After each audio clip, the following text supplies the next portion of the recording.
एक समय परमात्मा कहीं पे कोई सत्संग कर रहे थे, तो उस समय का ये जिक्र है।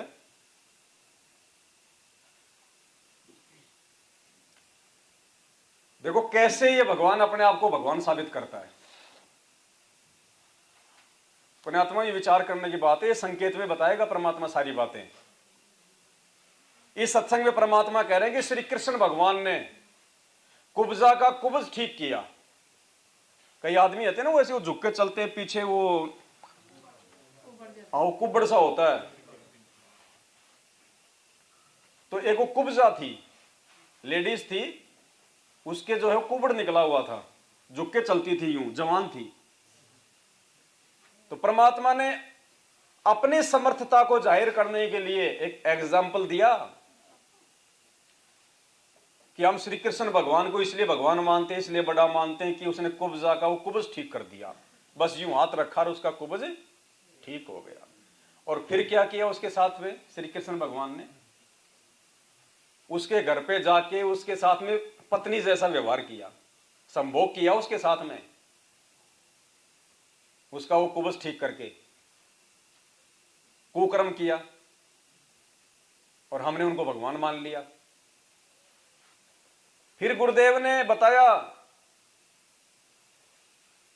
कि सोनीपत से एक परिवार आया जिनकी बेटी जो थी छोटी थी, 7-8 साल की। तो पशुओं का वो चारा काटते ना हाथ से, गंडासा, वो चला रही थी मशीन। अब वो हाथ से छूट गया और वो हत्था उसके यहां लगा, उसके पीछे कमर में हड्डी फ्रैक्चर हो गई। अब थोड़े दिन में ठीक हुई, इतने में गाय ने उसके ऊपर पीछे वाले दोनों पैर रख दिए, गिर गई वो। तो उसकी हड्डी जो है मुड़ के यूं यूं हो गई। वो पहले तो मतलब यूं थी, फिर वो हड्डी यूं हो गई मुड़ के, और वो जो लड़की थी उसकी कमर यूं हो गई, और वो यूं हड्डी निकल गई वो पीछे यूं, कुबड़ हो गया उसको। और दर्द इतना भयंकर, उस कुब्जा के दर्द नहीं था। बाकी लोगों के जो होता है ना कुबड़, उसमें कोई पीड़ा नहीं होती है, दर्द नहीं होता उसमें, लेकिन उस लड़की के दर्द इतना भयंकर। 14-15 साल की हो गई वो।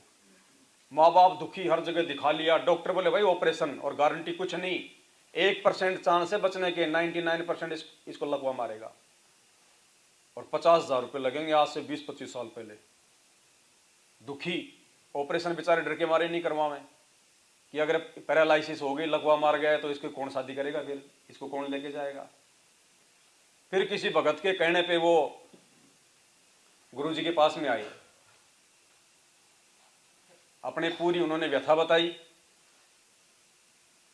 तो गुरुजी ने कहा भाई नाम लेना पड़ेगा, हमारे पास तो राम नाम की दवाई है। तो नाम ले लिया उन्होंने, दुखी और क्या करें, ज्ञानवान नहीं सुना, बस किसी भगत के कहने से अपने दुख से दुखी होकर आगे नाम ले लिया। 2-3 दिन बाद में फिर आया वो पूरा परिवार और रो गए। तो गुरुजी ने कहा भाई क्यों रो रहे हो भाई, साची बात बताओ, क्यों रो रहे हो? बोले जी ये छोरी को बहुत ज्यादा तकलीफ है, बहुत ज्यादा इसके दर्द होता जी, रात को ही घूमती रहती, हम भी रो गए, ये भी रो गए। तो गुरुदेव ने कहा कि बेटा नाम जप। वो बोले जी नाम ही तो नहीं जपया जाता, मुंह से बोले एक भी मंत्र निकालती हूं इतना भयंकर मेरा दर्द होता है, पीड़ा होती है जी, नाम ही नहीं जपा जा रहा। तो गुरुजी ने क्या बताया देखना पुण्यात्माओं सत्संग में। पहले तो श्री कृष्ण का एग्जाम्पल दे दिया कि उसने हाथ रखा और वो ठीक हो गई। फिर गुरुजी क्या कह रहे हैं, हाँ फिर उसकी वो थी, वो उसकी नानी आई थी साथ में। उसकी नानी बोली जी महाराज, बोले हाँ, बोले जी इसके कड़ में बोले 2-4 बोले थप्पड़ से मारो ना, बोले इसके कमर में 2-4 थप्पड़ मारो कि नहीं, क्योंकि नकली ऐसे करते हैं झाड़ी झपाड़े मारने वाले। तो गुरुजी बोले फिर तो बोले मैं इसका लठ मार दूं, जब थप्पड़ मारे ठीक हुए तो लठ मार दूं फिर जल्दी ठीक हो जाएगी, थप्पड़ मारो। तो गुरुजी बोले मैंने तो ऐसे ही जैसे कोई अपने प्यारे बच्चे के यूं शरीर पे हाथ फेरता है ना, बस मैंने तो ऐसे उसके हाथ सा फेरा था कि बेटी रो मत, दुखी ना हो बेटी, ऐसे हाथ सा फेरा था। और दूसरे दिन तो पूरा परिवार और लड़की बिल्कुल सीधी होके हंसती खेलती आई आश्रम में। छोड़ सतगुरु रामपाल जी भगवान की। तो देख लो ये भगवान है धरती पे, परमात्मा है, समर्थ है। सुनो, आपने सुना सुना होगा कि भगवान कृष्ण ने एक कुब्जा का कूब ठीक कर दिया। खूब सुना आपने सारा ने, और जिसके आधार पर वो भगवान की संज्ञा में परिपूर्ण ढंगता आ गया। और उसके बाद कुब्जा का कूब ठीक करके और उसके घर पे गए और पत्नी जैसा व्यवहार किया। ये सुख सागर में लिखा हुआ है। अब मैं आपको यही प्रमाण देता हूं, कबीर भगवान परमात्माओं के परमात्मा हैं। ये लड़की मोनिका पुत्री श्री मोनिका पुत्री श्री क्या नाम है पर दरियाव सिंह, ये उनके मकान में रहते थे, किराएदार भगत जी हमारे सेवक। इन्होंने जाकर इनको बताया कि तुम कित भूल रहे सो, या क्रोथे के अंदर ये संकट तो मुकुट में दूर हो रहे हैं। इस लड़की को मोनिका पुत्री श्री दरियाव सिंह लाइट के रहने वाले और सूबेदार रिटायर है मिलिट्री से। ये लड़की 10वीं में पढ़ रही है, अब शायद +1 में होगी हो। बैठ जाओ। इसको ये जब 7-8 वर्ष की थी उसमें इसकी कमर में जैसे हाथ से सानी काट, ये कुटी करते हैं ना, हाथ से घुमा कर काटा करते, गंडासा बोलना जिसमें, उसकी बच्ची थी, खेल रही थी, वो ऐसे स्पीड से चल जाता है, इसके कमर में लग गया। बताओ, हड्डी में फ्रैक्चर हो गया और वो थोड़ा बहुत ठीक हुआ। इतने में भागती भागती गिर गई ऊपर, गऊ ने दोनों पैर टेक दिए उसको। इसको क्या हो गया, हड्डी बच्ची थी, हड्डी फ्रैक्चर हो गए और न्यों नो गलत जुड़ गई टेढ़ी, और वो होती होती ऐसे बन गई कमर में, इतना ऊंचा हो गया, ये इतना ऊंचा नो पीछे था। और वो हड्डी बढ़ के नस होती है बीच में, बहुत बारीक नसें होती हैं। वो नसें इतनी नाजुक होती हैं, अगर उनका ऑपरेशन करते हुए एक भी कट जा, पैरालिसिस हो जाता, अदरक बन जाता। और पीड़ा उस लड़की को इतनी ऐसा है, गर्दन सूजी रहे और कमर ऐसे टेढ़ी नो झुकी हुई, न्यारा कूब दिखा इतना ऊंचा। उन्होंने, अब देख लो, अब वो 16 साल की होगी, 7-8 वर्ष उन्होंने कैसे उस लड़की को रोका। सभी डॉक्टरों से दिखा कि इसका इलाज ऑपरेशन है। ऑपरेशन में 99% अधरंग के चांसेस हैं, 99%, 1% हम कह सकते हैं बचा तो बचा, नहीं बचा नहीं बच सकती। मतलब ये था 100 की 100 अब पैरालिसिस। अब इन्होंने हरपाल भगत जी है, ये वहाँ सेवा में रहते थे, उनके कमरे पर रहने लगे, किराए पर रहते थे। जब उस लड़की का दुख इन्हें देखा, इन्होंने बताया कि ऐसे ऐसे आप वहाँ ले चलो। वो कहने लगे हमने सारे दिखा लिए, सारी पूजा पाठ कर ली, मातार मसानी। डॉक्टरों को तो हमने, एक डॉक्टर ने बोला 50,000 रुपये लगेंगे, ऑपरेशन होगा, इसका कोई समाधान नहीं है, और लिख के देना पड़ेगा पैरालिसिस 99% सारी उम्मीद, लेकिन दर्द बच जाएगा इसका, क्योंकि रो बहुत रही थी लड़की। और कुब्जा का तो दर्द तक कोई ना था, कुब्जे का दर्द नहीं हुआ करता, वो तो झुका हुआ होता है, उसको पीड़ा नहीं होती। और इसको पीड़ा भी और कूब भी दोनों दुख रही। तो उसकी, इस मोनिका की माँ ने नाम ले लिया। हम नाम से क्यों जोड़ते हैं, फिर काल से छूट जाओगे, आप परमात्मा की शरण में आ जाओगे, कबीर साहब की, और आगे आने वाले आपकी कमाई बन जाएगी।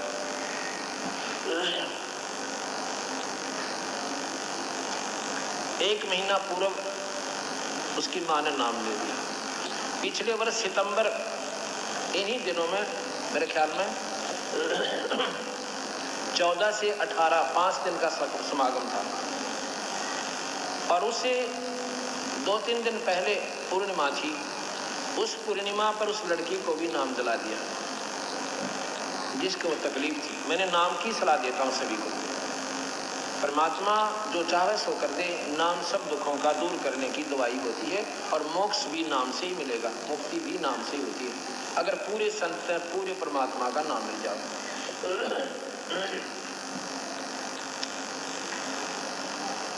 तो उन्होंने नाम ले लिया और भीड़ सी ज़्यादा थी, मुझे ध्यान नहीं रहा। फिर हम सत्संग कर रहे थे। 2-3 दिन के बाद वो लड़की रो रही, उसकी माँ रो रही, उसकी नानी रोए, एक उसकी बहन उससे बड़ी 2 साल पूर्व बड़ी, वो भी रो रही। तो मैं बोला अभी क्या बात हो गया आपको, की बात से साची बताओ क्या तकलीफ है। ऐसे एक धर्मशाला, वहाँ धर्मशाला में सत्संग करे रोहतक, रैया वाली धर्मशाला, काठमंडी रोहतक में। अब भी वहीं किया था हमने 3 से 9, 3 तारीख से 9 तारीख तक, सितंबर में ही, साल भर के बाद। उन्होंने बताया कि ये लड़की है जी और इसको इतना दर्द हो रहा है, हम भी रोते हैं रात में बैठ के, लड़की भी घूम घूम कर समय काटती है। गोलियां देते हैं, आध घंटे रिलीफ मिलता है, फिर पीड़ा शुरू हो जाती है। और आज डॉक्टरों ने कह दिया इसके बाद इससे स्ट्रॉन्ग दवाई हम देंगे भी नहीं। और ये भी निष्क्रिय हो रही, अब दर्द इसका रुक नहीं रहा, अब ये गोलियां काम नहीं करेंगी इस पे। अब बताओ के सारा उन्माद पिता ने ऑपरेशन काम कराएं तो अधरंग मारे, अधरंग मारी हुई लड़की ने कौन उठे। पाड़ से भारा दुख से विचार करे तो इंसान, पर हम डीठ हो लिए, हम इतना अपने तो हो जाता लागे, दूसरे के नहीं लगती। अब उस परिवार ने कोई सफा नहीं दिखा था।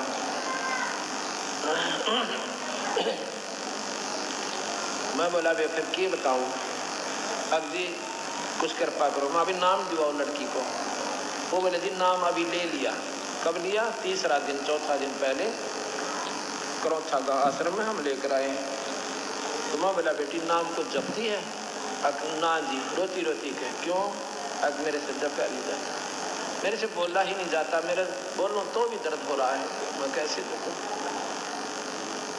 उसकी नानी थी ने बोली सी कड़ पर थप्पड़ मारो जी तो ठीक हो जाए। माँ लठ मार दे देगी, कड़ पर थप्पड़ मारो, थप्पड़ा ठीक हो यार, ये तुमने किसने बताई?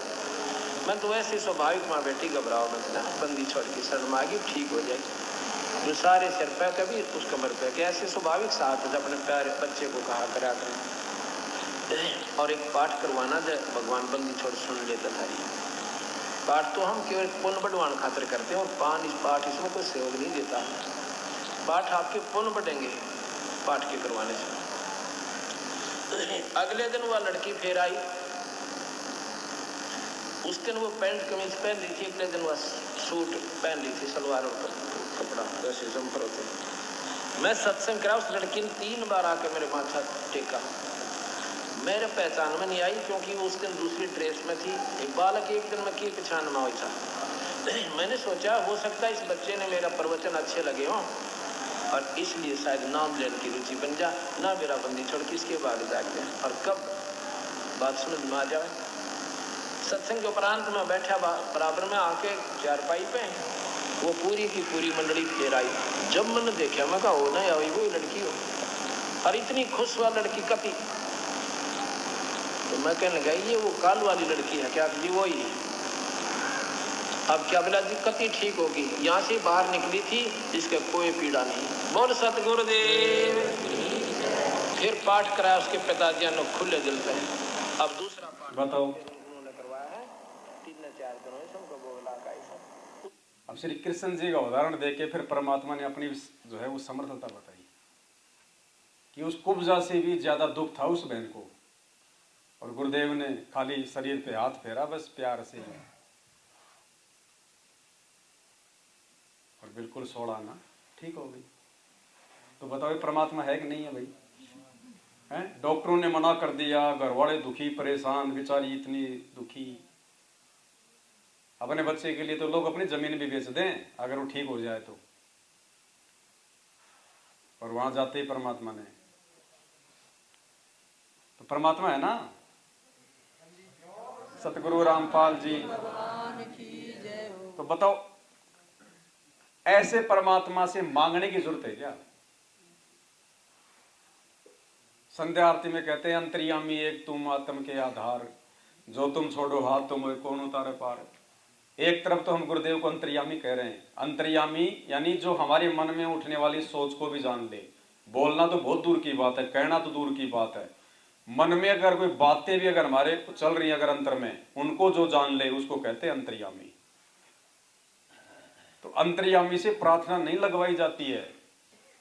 फिर भी यदि आप प्रार्थना लगवाते हैं अंतर्यामी से, तो इसका मतलब अभी उनको भगवान नहीं मान पाए, परमात्मा नहीं मान पाए, हम ज्ञान को आधार नहीं बना पाए। क्योंकि परमात्मा ने सीधा सा फॉर्मूला बता दिया, भाई सुमरण से सुख होत है, सुमरण से दुख जाए, कहे कबीर सुमरण करे तो साईं माए समाए। सीधा सा फॉर्मूला बता दिया परमात्मा ने कि सुमरण से सारे काम होंगे और कोई झाड़े झपड़े नहीं लगाए जाते यहाँ पे। अब शुरुआत में परमात्मा ने जो ये चमत्कार किए जो इस प्रकार के, ये परमात्मा के लिए शुरुआत में जरूरी था। क्योंकि शुरुआत में जो भगत जन थे वो ज्ञान समझ के नहीं आ रहे थे, कोई वो केवल देखा देखी में आ रहे थे कि उसका लड़का ठीक हो गया, उसकी लड़की ठीक हो गई, उसकी भैंस ठीक हो गई, उसका छोरा नौकरी लग गया नाम लेने के बाद। शुरू में ज्ञान आधार से नहीं जुड़े थे, शुरू में केवल देखा देखी से एक दूसरे के सुखों को सुन सुन के जुड़े थे। और आज तो परमात्मा ने इतने तो चमत्कार आश्रमों में किए हुए हैं जिनकी कोई गिनती नहीं है। मुर्दों तक को परमात्मा ने बरवाड़ा में जिंदा किया है। एड्स, कैंसर, छोटी मोटी बीमारियों की तो कोई गिनती नहीं है जो परमात्मा ने ठीक किए। तो पुण्यात्मा इतना सब कुछ जानने पहचानने के बाद भी, और फिर मुख्य मकसद क्या परमात्मा का? रोग ठीक करना थोड़ी है, कोई रोग ठीक करने की हॉस्पिटल थोड़ी खोली है गुरु जी ने। मुख्य मकसद है परमात्मा का मोक्ष दिलाना। मालिक को पता है कि छोटे मोटे लाभ नहीं दूंगा तो कोई टिकेगा नहीं, ना ज्ञान समझेगा, तो साथ में परमात्मा ने थोड़े बहुत लाभ तो देने पड़ते हैं। और अब समय वो आ गया है पुण्यात्माओं, इतना ज्ञान समझा दिया भगवान ने, अपनी पहचान करवा दी है। अब हमने इन सुखों के लिए नहीं, हमने अपने मोक्ष के लिए भगवान से जुड़ के रहना है। ये सुख तो रूंगे में देगा परमात्मा। गुरुदेव कहते हैं कि तुम खेत में गेहूं पैदा करते हो, पशुओं का चारा तो ऑटोमेटिक बनेगा ही बनेगा, तुम नहीं मांगोगे तो भी बनेगा, तुम नहीं चाहोगे तो भी बनेगा। अगर तुम बीज बोओगे गेहूं का तो चारा तो बढ़ेगा ही बढ़ेगा, मुफ्त में मिलेगा तुम्हें। तो इसी प्रकार जब हम ये नाम की भक्ति करेंगे भगवान की और उनके वचनों पे चलेंगे तो सुख तो उस चारे की तरह होंगे ही होंगे, इसमें कोई दो राय नहीं है। हमें नहीं चाहिएंगे तो भी आएंगे सुख, ऑटोमेटिक आएंगे। और अगर फिर भी अगर किसी के घर में सुख नहीं आ रहे हैं तो भाई वो नाम की बिजाई करके ढंग से उसमें खाद बीज नहीं दे रहा हो, उसकी रखवाली ढंग से नहीं कर रहा हो, विधि से काम नहीं कर रहा हो, नाम दीक्षा लेके फिर वो तीनों समय की आरती सही नहीं कर रहा, मंत्र परमात्मा के ठीक से जाप नहीं कर रहा, श्रद्धा से जाप नहीं कर रहा, वो कसक के साथ में जाप नहीं कर रहा, ज्ञान को आधार बना के नहीं चल रहा, इसलिए लाभ नहीं हो रहे नाम दीक्षा लेने के बाद भी। जैसे बीज बोने के बाद भी अगर उसकी देख रेख ढंग से नहीं करेगा, समय पे उसको पानी वानी नहीं देगा, समय पे उसमें खाद वगैरह नहीं देगा, जो विधि होती है, तो कहां से बनेगी वो फसल? तो ऐसे ही भक्ति है, नाम हमारा बीज है, बीज परमात्मा ने दे दिया, हमें नाम दीक्षा दे दी, और ये मर्यादा हमारी जो है सावधानी है, वो देख रेख है। तो मर्यादा में रह के भक्ति नहीं करेंगे, जैसा गुरुदेव ने बताया वैसे अगर हम भक्ति नहीं करेंगे, अब गुरुदेव ने आरती करने के लिए भक्ति बोल दी, हम मोबाइल में करेंगे। अब बीज बोने के लिए दी हमारे को खेत में, हम उसको पहाड़ में जाके बोएंगे तो कहां से वो गेहूं पैदा होगा? फिर हम दोष निकालते हैं भक्ति और भगवान में, अपनी कमी नहीं देखते। तो मांगना तो सबसे बड़ी बेवकूफी है वर्तमान में इस परमात्मा से, जिसको पता चल गया कि ये सुख तो परमात्मा रूंगे में देगा, रूंगे में फ्री ऑफ कॉस्ट। उसके बाद में भगवान से मांगना, अरे भगवान मिल गया, परमात्मा भगवान मोक्ष का दाता मिल गया, और वो क्या चीज चाहिए उनसे? बेटा बेटी, गाड़ी घोड़े मकान। बेवकूफ है वो भगत, सबसे बड़ा बेवकूफ इस दुनिया का, जिनको ये पता चल गया कि संत रामपाल जी भगवान है। जब तक नहीं पता तब तक तो मांगो, और मांग ही रहे लोग। और जिसको ये पता चल गया कि ये परमात्मा है, ये मोक्ष देने आया, मोक्ष से बड़ी कीमती चीज नहीं दुनिया में, सदा सदा के लिए 84 का झंझट खत्म। और उसके बाद भी हम उनसे छोटी मोटी डिमांड करते रहेंगे, खांसी जुकाम, बोरिंग लगाना, मकान बनाना, छोरा नौकरी नहीं लगा, ये नहीं हुआ, जमीन लेनी है, वो प्लाट नहीं मिल रहा, वो प्लाट नहीं बिक रहा, इन चीजों के लिए यदि हम भगवान से प्रार्थना लगवा रहे हैं, अर्जी लगवा रहे हैं, तो हमसे बड़ा कोई बेवकूफ नहीं है फिर कोई। क्योंकि भक्ति का विधान बताया परमात्मा ने कि भगवान मिलने के बाद में केवल एक ही चीज मांगनी चाहिए, केवल एक, अगर ज्ञानी भगत है तो। भक्ति दान गुरु दीजियो देवन के देवा हो, भक्ति दान गुरु दीजियो देव जन्म पाया भूलूं नहीं करहूं पद सेवा हो, जन्म पाया भूलूं नहीं करहूं पद सेवा हो। भक्ति दान गुरु दीजियो देवन के देवा हो, देवन के देवा यानी हे सर्वदेवों के देव महादेव, सबसे बड़े भगवान, आप हमें भक्ति दान देना। यानी परमात्मा हमने आपसे नाम दीक्षा ले ली है, अब आप हमारे को ये मेहर करो, सबसे बड़ी भीख दे दो कि परमात्मा हम आपकी भक्ति समय पे कर सकें, सही विधि से कर सकें। केवल ये मांगना उसके बाद में कि आपने हमें जो हीरा दे दिया है हम उसको संभाल के रखें, हमसे कोई त्रुटि ना हो जाए, कोई गलती ना हो जाए। जैसे माँ के पेट में जब बच्चा पड़ जाता है उसके बाद वो कितनी सावधानी रखती है, खाने पीने में भी विशेष सावधानी रखेगी, ऊंचे नीचे पे पैर रखने में भी विशेष सावधानी रखेगी, हर प्रकार से संभाल के रखती है अपने बच्चे को, उस गर्भ को। तो ये गर्भ है हमारा जो नाम दीक्षा दी है भगवान ने, लाल है, हमने इसको प्रफुल्लित करना है मर्यादा में रह के। तो भक्ति मांगनी है परमात्मा से, भक्ति भक्ति निभाने के लिए मर्यादा, सद्बुद्धि, ये चीजें मांगी जाती है नाम लेने के बाद भगवान से। तीर्थ व्रत मैं नहीं करूं ना मंदिर पूजा हो, तीर्थ व्रत मैं नहीं करूं ना मंदिर पूजा हो, मनसा वाचा कर्मणा मोहे और न दूजा हो, मनसा वाचा कर्मणा मोहे। तीर्थ व्रत मैं नहीं करूं ना मंदिर पूजा हो, चलो ये तो हम लोग छोड़ देते हैं नाम दीक्षा लेने के बाद में। लेकिन नीचे वाला दूसरी चौपाई में क्या कह रहे हैं परमात्मा, मनसा वाचा कर्मणा मोहि और न दूजा, कि हे गुरुदेव आपके अलावा मैं सौपन में भी, मन कर्म वचन में किसी अन्य देव की पूजा नहीं करूंगा, किसी अन्य को अपने इष्ट रूप में स्वीकार नहीं करूंगा। आपके अतिरिक्त मैं केवल ये पतिव्रता पद की भक्ति करूंगा, वैश्या भक्ति नहीं करूंगा। वैश्या उसको कहते हैं जिसके अनेकों जिसके पति हों। तो भक्ति मार्ग में वैश्य आत्मा उसे कहा जाता है जो एक को छोड़ के अनेकों को जो पूजती है। तो मनसा वाचा कर्मणा मोहि और न दूजा हो, तो ये वाणी केवल साध संगतियों में खरी उतरती है, सत्सेवकों पे, क्योंकि हम केवल एक ही को पूजते हैं, अपने गुरुदेव को, अपने भगवान को इष्ट मान के। ये पतिव्रता पद की भक्ति है। उन आश्रमों में पतिव्रता पद की भक्ति नहीं है। वहां जून के महीने में तो दाढ़ी मूछ वाले को पूज लिया जाता है, प्रगट दिवस मना के उसको भोग लगा देते हैं। गरीबदास जी का बोध दिवस आता तो गरीबदास जी को भोग लगा देते हैं, उनकी महिमा गा लेते हैं। 8 सितंबर को संत रामपाल जी को मान लिया जाता है थोड़े समय के लिए भगवान। वहां पे पतिव्रता भक्ति की भक्ति नहीं। मनसा वाचा कर्मणा मोहि और ना, तो मर्यादा टूट रही है ना औरों को पूज के। एक है साधे सब सदे, सब साधे सब जाए, माली सींचे मूल को फले फूले। तो पुण्यात्माओं, इस कारण से उन लोगों को प्रार्थना लगवाने की जरूरत पड़ती है फिर, क्योंकि उनके 3 जो है पति हैं उनके। अब जिस औरत के 3 पति हों उसका कौन सा ध्यान रखेगा भाई? रखेगा कोई सा ध्यान? उसको पता है वो उस पे छोड़ देगा, वो उस पे छोड़ देगा, वो उस पे छोड़ देगा। और वैसे भी जिसके अनेक पति होते हैं उस औरत की कोई इज्जत नहीं होती, उसकी कोई देखभाल भी नहीं करता। तो परमात्मा ने उनको त्याग रखा है कि जिस दिन तुम अपनी गलतियां स्वीकार करके ज्ञान को आधार बना के पतिव्रता पद पे आ जाओगे, उस दिन मैं तुम्हारा ध्यान रखूंगा। तो प्रार्थना लगवाते लगवाते भी उनको कोई रात नहीं है। और अंत में फिर क्या होगा? काल प्रेरणा से भक्ति छोड़ देंगे। तो ये मेहर परमात्मा ने यहां कर रखी है। हम कहीं कोई प्रार्थना नहीं लगवाते।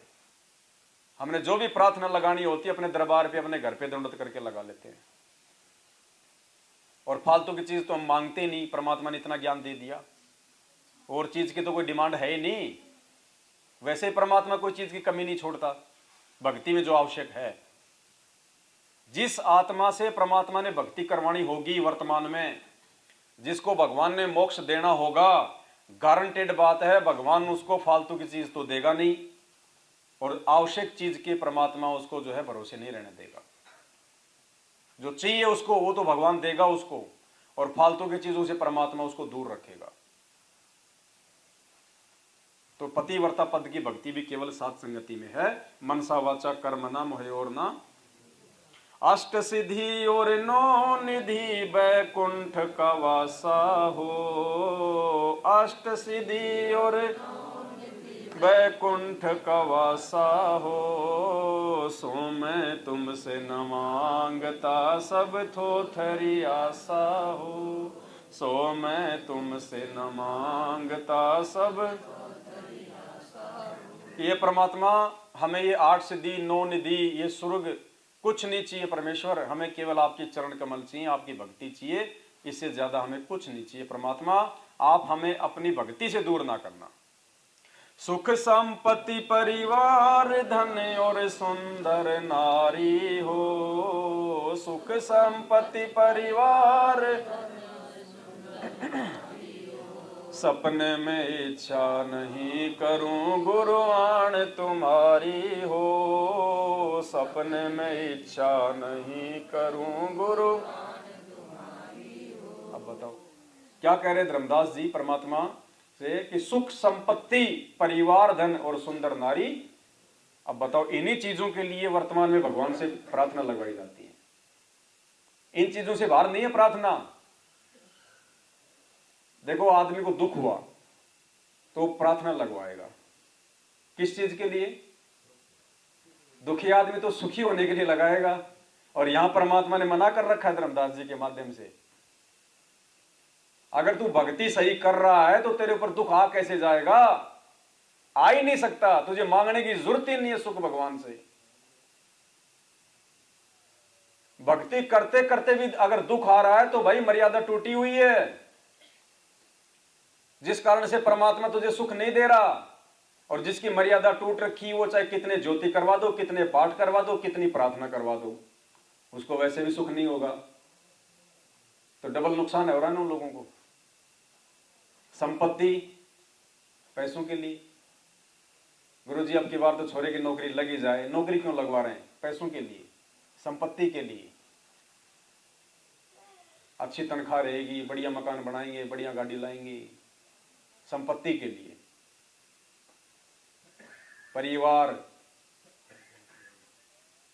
परिवार की तो सोचते नहीं, परिवार तो बहुत दूर की बात है। और सुंदर नारी हो, छांट छांट के रिश्ते करते हैं, छांट छांट के। आत्मा नहीं देखते, ये शरीर देखते हैं, लड़की सुंदर है कि नहीं है, छोरे की जमीन कितनी है। ये नहीं देखते कि छोरा मर्यादा में कितना है, छोरा भक्ति कैसी कर रहा है ना। पैसा परिवार जमीन जायदाद ये देखी जाती है उन आश्रमों में।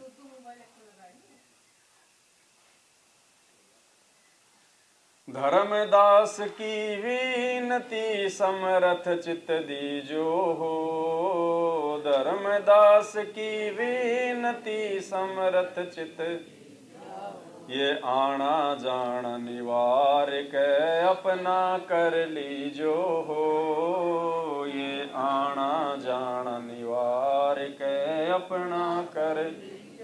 भक्ति दान गुरु दीजियो देवन के देवा हो। भक्ति दान गुरु दीजियो देवन के देवा। जन्म पाया भूलूं नहीं करहूं पद सेवा हो। जन्म पाया करहूं पद सेवा हो। जबकि अगर उन आश्रमों में अगर सही भक्ति हो, अगर परमात्मा के विधान अनुसार, देखो आश्रम भगवान ने क्यों खोले? आश्रम केवल इसीलिए खोले जाते हैं कि भ्रमित भगत समाज को सही भक्ति विधि से रूबरू करवाया जा सके,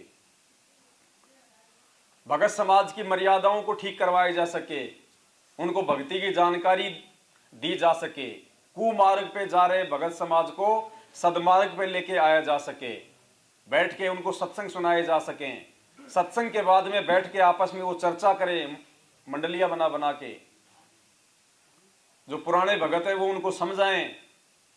इसलिए आश्रमों की जरूरत पड़ती है। और ये कुछ भी नहीं है वहां पे, कुछ भी। जो लोग पहले उनसे जुड़े हुए थे, आश्रमों में जा चुके हैं, वो तो देख चुके हैं उनका सारा नाटक। वहां आपको साफ सफाई बहुत अच्छी मिलेगी, जैसे दिल्ली के मेट्रो स्टेशन पे मिलती है। लाइटिंग वाइटिंग बढ़िया मिल जाएगी आपको, चाइनीज वाइनीज। पार्किंग की व्यवस्था बहुत अच्छी मिलेगी आपको, भंडारे की व्यवस्था बहुत अच्छी मिलेगी आपको। लेकिन भक्ति के नाम पे आपको कुछ नहीं मिलेगा। आरतियों के समय उनका वही दौड़ना, भगना, फिरना, सोना, आपस में बातचीत करना। बाकी समय में कोई भक्ति की चर्चा नहीं। आपस में रिश्ते जोड़ने की बातें शुरू कर देंगे, तेरी मेरी शुरू कर देंगे। अरे हमारा एमएलए आया था पिछली बार आश्रम में, अरे मेरा बहुत जानकार है, तेरा को काम हो तो बता देना, मेरी बात मानता हो। सब दुनियादारी की बातें। तो कहां से लाभ होगा? तो अभी तक उनकी जो गाड़ी जो चल रही है ना, वो केवल उनकी बैटरी से चल रही है, भक्ति से नहीं चल रही, परमात्मा के आशीर्वाद से नहीं चल रही। उनके जो अर्जित और संचित जो कमाई है, केवल उसको खा रहे हैं वो लोग। और आने वाले समय में देख लेना पुण्यात्माओं, वरना भगत और अभगत की तो फिर कोई परिभाषा नहीं रह जाएगी। फिर हम लोग फालतू में पापड़ नहीं बेल रहे रातों को जाग जाग के परमात्मा की चर्चा करके, वो भी अगर बराबर रहेंगे तो फिर आने वाले समय में देखना, जब आपत्ति का दौर शुरू होगा, उस समय कौन से भगत जो है वो जीत में रहेंगे, उनके साथ में क्या होगा और साथ संगत वालों के साथ में क्या होगा। क्योंकि यहां परमात्मा हमारे को आने वाली आपत्ति और विपत्तियों से बचाव के लिए सही भक्ति विधि से परिचित करवा के हमारे को तैयार कर रहा है। और उनकी नहीं सुनी जाएगी उस समय, क्योंकि बकवाद करते रहे। बच्चा स्कूल जाएगा, जब उसका पढ़ने का समय होता है 8-10 साल का, 12-13 वर्ष का, अगर उन वर्षों में अगर वो नहीं पढ़ता है तो उस समय तो उसको नहीं लगता, कुछ महसूस नहीं होता उसको, क्योंकि माँ बाप के होटल से फीस भरी जा रही है, माँ बाप खाने को दे रहे हैं, बढ़िया यार दोस्त हैं, जवान शरीर है, घूमना फिरना, ऐसा लगता है बस दुनिया ऐसे ही ऐसे चलती रहेगी। और जब वो पढ़ाई छोड़ देता है, फिर कोई डिग्री विग्री होती नहीं, और डिग्री भी ले ली तो फिर ढंग से कोई नंबर आए नहीं, फिर नौकरी उसको कहीं मिलती नहीं है। फिर देखना फिर क्या बीतेगी उसके साथ, जब घर वाले शादी कर देंगे, 2-4 बच्चे हो जाएंगे, फिर कोई फीस के पैसे मांगेगा, कोई चप्पल के पैसे मांगेगा, कोई वो कपड़े के पैसे मांगेगा, फिर देखना उसकी दुर्गति। तो ये अंतर हो जाएगा उन लोगों में और हमारे में आने वाले समय में।